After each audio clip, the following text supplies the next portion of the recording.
اس وقت ہمارے ساتھ ڈیجیٹل میڈیا کے صدر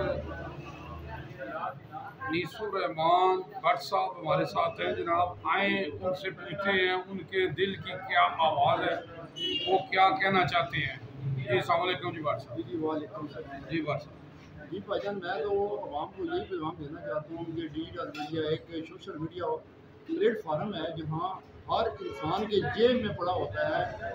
آج کل جو انسان ہے وہ ہمارے پڑتا تھا، آج وہ کھانا کا زمانہ گیا ہے۔ پھر جو سیٹلائٹ والا زمانہ تھا وہ بھی آہستہ آہستہ ختم ہونا، جیسے پہلے اخبار کا تھا، اخبار کا سسٹم ختم ہو رہا ہے، ابھی سیٹلائٹ والا وہ بھی آہستہ آہستہ ختم ہو جائے گا۔ یہ یوٹیوب چینل والا جو بھی اوپر آئے گا وہ بھی سوشل میڈیا ہے، جو اس میں ڈیجیٹل میڈیا کا نام بولا جا رہا ہے۔ ڈیجیٹل میڈیا ایک واحد وہ ٹیم ہوگی ڈیجیٹل میں جو سرکاری نیم سرکاری اداروں کی خبریں اجاگر کرے گی، اور جہاں بھی کسی جیلم کی عوام کو یا پاکستان کی عوام کو جہاں بھی ضرورت پڑے گی ہم ان کے ساتھ شانہ کھڑے ہوں گے، اور جہاں بھی ہر دلیل پر ہم ان کی خبر کو اجاگر کرنے کی کوشش کریں گے۔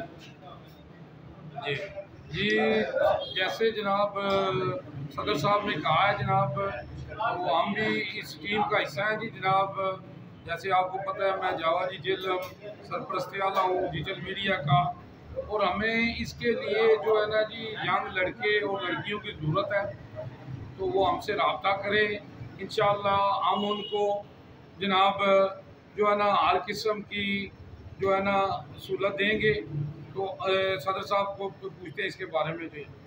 جی پہچان جو ہماری ٹیم پارٹی بنی ہوئی ہے، میں ان سے بہت مشہور ہوں۔ وہ اپنے ہر لحاظ سے کام کر رہے ہیں، جیسے ہمارے سرپرست صاحب ہیں، جاواجی صاحب ہیں، وہ اپنے ورک میں اور اپنی میڈیا کی ٹیم کے ساتھ شانہ کھڑے کام کر رہے ہیں۔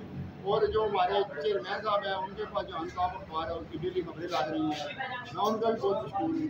اور صدر صاحب ہیں ان کے پاس بھی اپنی اخبار ہے، جتنے اخبار ہے اس کی خبر بھی لگ رہی ہے۔ اس کے علاوہ ہمارے جناب صاحب نائب صدر صاحب ہیں، میں بھی ان کا بہت مشکور ہوں۔ میں ان کو بھی کہتا ہوں کہ اپنی اخبار لیں، ہر کے پاس ہونی چاہیے، محبت رکھنی چاہیے۔ اس کے علاوہ ہمارے جنرل سیکرٹری صاحب ہیں، ماشاء اللہ بہت مدد کر رہے ہیں۔ ان کا جے آر وائی چینل بھی ہے اور جے آر وائی نیوز پیپر بھی ہے، میں ان کا بہت مشکور ہوں، جو ہر لحاظ پہ وہ خبریں اجاگر کر رہے ہیں۔